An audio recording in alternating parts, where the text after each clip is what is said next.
Assalamualaikum warahmatullahi wabarakatuh. Perkenalkan, nama saya Parwati, saya dari kelas 11 MIA 1. Baik, di video ini saya akan membahas materi tentang kedudukan dua lingkaran. Nah, kita langsung saja pada pembahasannya.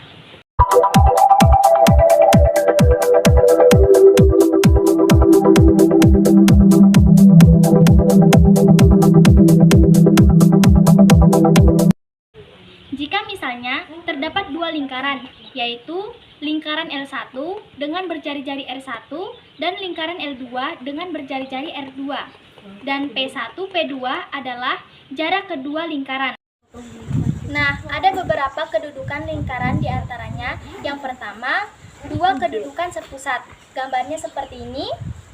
Sepusat jelas berarti titik pada kedua lingkaran berada pada titik yang sama. Nah, kondisi ini terjadi ketika P1, P2 sama dengan 0. Artinya, P1, P2 adalah jarak kedua pusat. Jadi, jarak kedua pusat adalah 0, artinya titik pusat itu berimpit. Kedudukan yang kedua yaitu bersinggung di dalam. Gambarnya seperti ini ya teman-teman. Nah, ini terjadi ketika P1, P2 sama dengan mutlak R1 kurang R2.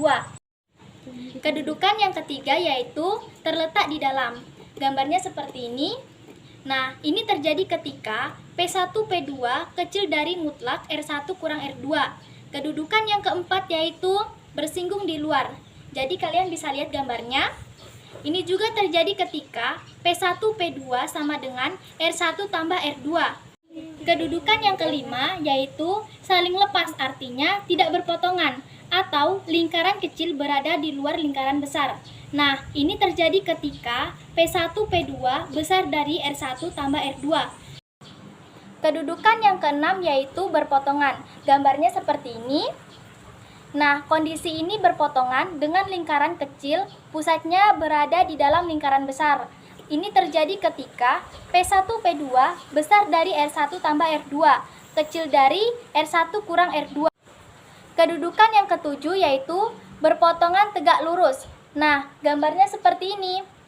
Ini terjadi ketika P1, P2 kuadrat sama dengan R1 kuadrat tambah R2 kuadrat. Kedudukan yang kedelapan yaitu berpotongan pada salah satu diameter lingkaran. Jadi kalian bisa lihat pada gambar tersebut.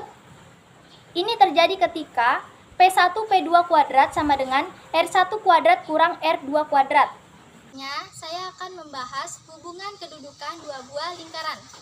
Nah, jika kita memiliki dua buah lingkaran, maka kemungkinan yang pertama yaitu dua buah lingkaran saling berpotongan dengan syarat P1, P2 kecil dari R1 tambah R2. Artinya, jarak dari pusat pertama ke pusat kedua pasti lebih kecil dari jari-jari pertama ditambah dengan jari-jari kedua. Kemungkinan yang kedua yaitu bersinggung di luar dengan syarat P1, P2 sama dengan R1 tambah R2. Artinya, jarak dari pusat pertama ke pusat kedua sama dengan jari-jari pertama ditambah dengan jari-jari kedua. Kemungkinan yang ketiga yaitu bersinggung di dalam dengan syarat P1, P2 sama dengan R1 kurang R2. Artinya, jarak dari pusat pertama ke pusat kedua sama dengan jari-jari pertama dikurangi dengan jari-jari kedua. Kemungkinan yang keempat yaitu saling lepas dengan syarat P1, P2 besar dari R1 tambah R2. Artinya, jarak dari pusat pertama ke pusat kedua pasti lebih besar dari jari-jari pertama ditambah dengan jari-jari kedua. Kemungkinan yang kelima yaitu tidak berpotongan dengan syarat P1, P2 kecil dari R1 tambah R2. Artinya, jarak dari pusat pertama ke pusat kedua pasti lebih kecil dari jari-jari pertama ditambah dengan jari-jari kedua. Nah, kemungkinan yang keenam yaitu sepusat dengan syarat P1, P2 sama dengan 0. Artinya, jarak dari pusat pertama ke pusat kedua sama dengan 0. Nah, untuk lebih jelasnya, kita masuk saja pada contoh soal. Diketahui lingkaran A, X kurang 1 kuadrat tambah Y tambah 3 kuadrat sama dengan 25. Dan lingkaran B, X kuadrat tambah Y kuadrat kurang 2X kurang 3 sama dengan 0. Tentukan kedudukan lingkaran A terhadap lingkaran B. Penyelesaiannya, Nah, untuk mengetahui kedudukan dua buah lingkaran, kita harus tahu atau kita harus mencari koordinat titik pusat kedua lingkaran dan jari-jarinya, serta jarak kedua pusatnya. Untuk mencari titik pusat dan jari-jari, bentuk-bentuk umum seperti ini. Jadi, kita harus ingat, bentuk umum persamaan lingkaran yang berpusat di A, B dan berjari-jari R adalah X kurang A kuadrat tambah Y kurang B kuadrat sama dengan R kuadrat. Nah, dari persamaan lingkaran ini, kita bisa mencari titik pusatnya. Lihat dari X kurang 1, berarti apsis pusatnya adalah positif 1.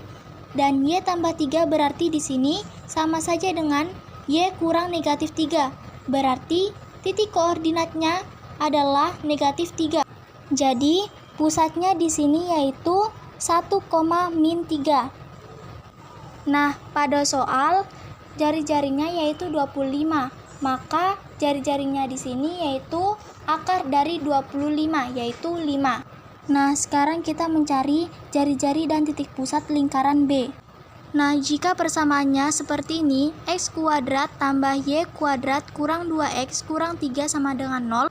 Titik pusat itu adalah koefisien X dan Y kita bagi negatif 2. Di sini koefisien X-nya kita bagi 2, jadi hasilnya 1. Y-nya tidak ada, artinya 0. Jadi, pusat B yaitu 1,0. Setelah itu, kita mencari jari-jari pusat B. Rumusnya yaitu R sama dengan akar A kuadrat tambah B kuadrat kurang C. Kita masukkan rumus saja. A kita ganti 1, dan B kita ganti 0, dan C kita ganti -3. Maka 1 kuadrat hasilnya 1, ditambah 0 kuadrat kurang -3 hasilnya positif 3. Nah, 1 tambah 3 hasilnya akar 4, akar dari 4 yaitu 2. Jadi, jari-jari lingkaran B adalah 2. Selanjutnya kita mencari D atau jarak kedua pusat. Kita gunakan rumus mencari jarak kedua titik. Misal, dua buah titik A koordinatnya X1, Y1 dan titik B koordinatnya X2, Y2. Maka jarak kedua titik adalah, rumusnya yaitu AB sama dengan akar selisih apsis atau selisih nilai X kita kuadratkan ditambah selisih nilai Y atau selisih koordinat dikuadratkan. Setelah itu kita tulis D sama dengan PA terhadap PB atau jarak pusat A terhadap jarak pusat B. Kita masukkan rumus saja. X1 kurang X2 berarti 1 kurang 1 dikuadratkan ditambah Y1 kurang Y2, maka -3 kurang 0 kuadrat sama dengan akar 1 kurang 1 hasilnya 0, berarti kita tulis 0 kuadrat ditambah -3 kurang 0 hasilnya -3 kita kuadratkan sama dengan akar 0 kali 0 hasilnya 0 ditambah -3 kali -3 hasilnya positif 9. Jadi 0 tambah 9 hasilnya yaitu akar 9. Nah, akar dari 9 yaitu 3. Nah, jadi D-nya yaitu 3. Nah, bisa kita lihat R besarnya sama dengan 5, R kecilnya sama dengan 2, dan D sama dengan 3. Berarti hubungannya D atau 3 ini sama dengan R besar dikurang R kecil. Berarti kedudukan dua lingkarannya yaitu bersinggung di dalam. Baiklah, sekian materi yang sudah saya jelaskan tadi.